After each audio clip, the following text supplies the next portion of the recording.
ये आदमी 30 साल से जेल में था, लेकिन आज उसका आखिरी दिन था। वो खुशी खुशी सीढ़ियों से नीचे उतरा, अपने दोस्त को टपली मारी और बाकी कैदियों को अलविदा कहा। इसके बाद उसने अपना सामान और कार की चाबी उठाई, अपनी सुपर कार में बैठा और गार्ड को उंगली दिखाते हुए जेल से निकल गया। हाईवे पर स्पीड में गाड़ी दौड़ाते हुए वो एक पेट्रोल पंप पर रुका, दुकान के अंदर गया जहाँ उसने फिर एक कोल्ड ड्रिंक की कैन उठाई और उसे चुराने की कोशिश की। लेकिन जब वो काउंटर पर पैसे देने गया तो कर्मचारी की नजर उसकी हरकत पर पड़ गई। घबराकर वो फौरन अपनी गाड़ी में बैठा और निकल गया। रास्ते में उसने कैन को कूड़ेदान में फेंकने की कोशिश की, लेकिन निशाना चूक गया। कैन लुढ़कते हुई घाटी से नीचे गिर गया, जहाँ पहले से ही एक क्राइम सीन चल रहा था। वहाँ मौजूद 2 डिटेक्टिव्स को वो कैन मिली। उन्होंने उसे सबूत के तौर पर एक प्लास्टिक बैग में डाला, फिर लैब में फिंगरप्रिंट स्कैन करके पहचान पक्की की और अब दोनों अफसर इस आदमी को वापस जेल पहुँचाने के लिए तैयार थे। निमुड़ा, इधर आ, मैं तेरे को एक चीज दिखाती हूँ। देख।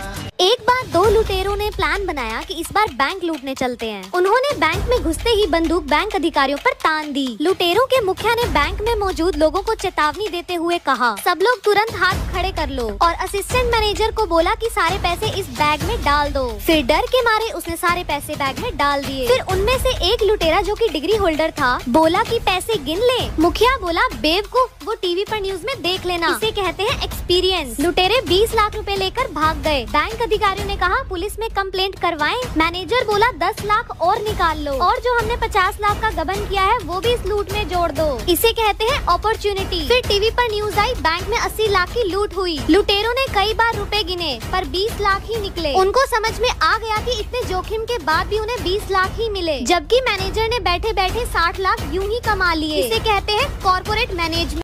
एक बार एक मूर्तिकार को मूर्ति बनाने का ऑर्डर मिला। मूर्तिकार जंगल में जाकर 2 बड़े बड़े पत्थर ले आया। जब उसने चीनी हथौड़े से पहले पत्थर पर वार किया तो पत्थर चिल्ला पड़ा, बोला, मुझे छोड़ दो, बहुत दर्द हो रहा है। मूर्तिकार ने उसे छोड़ दिया। उसके बाद उसने दूसरे पत्थर पर वार करना शुरू किया और पूछा, क्या दर्द हो रहा है? तो दूसरे पत्थर ने कहा, तुम वार करते रहो, मैं मूर्ति बनने के लिए दर्द सहन कर सकता हूँ। कुछ ही दिनों में मूर्तिकार ने दूसरे पत्थर को एक सुंदर मूर्ति में कन्वर्ट कर दिया। जब लोग मूर्ति लेने आए और उसे लेकर जाने लगे, तभी उनकी नजर पहले वाले पत्थर पर पड़ी जो कि वहाँ रखा था। लोगों ने कहा, यह पत्थर भी दे दो। मूर्तिकार ने कहा, ये पत्थर मेरे किसी काम का नहीं है, आप इसका क्या करोगे? लोगों ने कहा, मूर्ति मंदिर में रहेगा तो इसे भी वहाँ ले जाकर रख देंगे, नारियल फोड़ने के काम आएगा।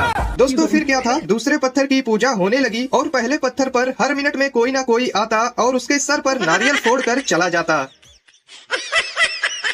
ये आदमी 30 साल से जेल में था, लेकिन आज उसका आखिरी दिन था। वो खुशी खुशी सीढ़ियों से नीचे उतरा, अपने दोस्त को टपली मारी और बाकी कैदियों को अलविदा कहा। इसके बाद उसने अपना सामान और कार की चाबी उठाई, अपनी सुपर कार में बैठा और गार्ड को उंगली दिखाते हुए जेल से निकल गया। हाईवे पर स्पीड में गाड़ी दौड़ाते हुए वो एक पेट्रोल पंप पर रुका, दुकान के अंदर गया जहाँ उसने फिर एक कोल्ड ड्रिंक की कैन उठाई और उसे चुराने की कोशिश की। लेकिन जब वो काउंटर पर पैसे देने गया तो कर्मचारी की नजर उसकी हरकत पर पड़ गई। घबराकर वो फौरन अपनी गाड़ी में बैठा और निकल गया। रास्ते में उसने कैन को कूड़ेदान में फेंकने की कोशिश की, लेकिन निशाना चूक गया। कैन लुढ़कते हुई घाटी से नीचे गिर गया, जहाँ पहले से ही एक क्राइम सीन चल रहा था। वहाँ मौजूद 2 डिटेक्टिव्स को वो कैन मिली। उन्होंने उसे सबूत के तौर पर एक प्लास्टिक बैग में डाला, फिर लैब में फिंगरप्रिंट स्कैन करके पहचान पक्की की और अब दोनों अफसर इस आदमी को वापस जेल पहुँचाने के लिए तैयार थे। लोहा और सोना आपस में बात कर रहे थे, तो लोहे ने सोने से सवाल किया कि यार तू सोना है, मैं लोहा हूं।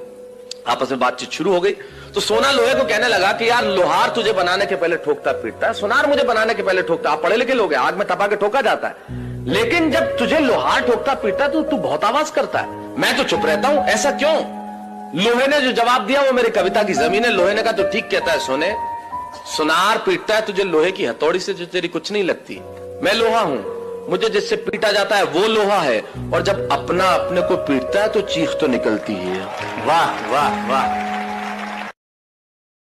एक माँ ने अपने बच्चे से मार्कशीट मांगी। बच्चे ने मार्कशीट दिखाई जिसमें उसे गणित में 100 में से 90 अंक प्राप्त हुए थे। माँ ने मार्कशीट देखी और उसे जोर जोर से पीटने लगी। फिर बोली, तुम कब से इतने समझदार हो गए? जरूर तुमने 9 के 90 करे हैं। 0 अपने आप पढ़ाते हो। बोल बोल कर बस उसे पीटे ही जा रही थी और बच्चा बेचारा रोए जा रहा था। बच्चा हाथ जोड़ जोड़ कर बोल रहा था कि माँ, मैंने 0 नहीं बढ़ाया, मगर माँ कुछ सुनने के मूड में नहीं थी और उसे बस पीटे ही जा रही थी। 3 साल बाद माँ ने अपने बच्चे से फिर से पूछा कि सच सच बताओ, तुमने 0 बढ़ाया था? बच्चे ने कहा, नहीं माँ, मैंने 0 नहीं बढ़ाया था। माँ ये सुनकर फिर से गुस्सा हो गई और बच्चे को पीट कर चली गई। फिर बच्चा रोते हुए बोला कि दोस्तों, मैंने 0 नहीं बढ़ाया था, मैंने तो 0 के आगे 9 बढ़ाया था।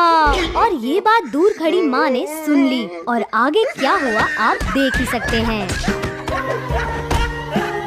एक बार एक व्यक्ति हाथ में एक किताब लिए उसे बेचने के लिए खड़ा था। फिर एक पढ़ाकू लड़की आई और उसने किताब का दाम पूछा। आदमी बोला 3000 रुपए। पढ़ाकू लड़की ने पूछा, इस किताब में ऐसा क्या है जो इतनी महंगी है? आदमी बोला, ये किताब पढ़ने से बड़े बड़े व्यक्तियों की अकल ठिकाने आ गई है। पढ़ाकू लड़की ने किताब खरीद ली। वह आदमी बोला, जब तक कोई मुसीबत ना आए इस किताब का आखिरी पन्ना बिल्कुल मत देखना। उस लड़की ने घर जाकर पूरी किताब पढ़ ली, लेकिन डर के कारण आखिरी पन्ना नहीं खोला। एक दिन उससे रहा नहीं गया और आखिरी पन्ना खोलकर देख ही लिया और सदमे से बेहोश हो गई। वहाँ लिखा था, मूल्य सिर्फ 70 रुपए।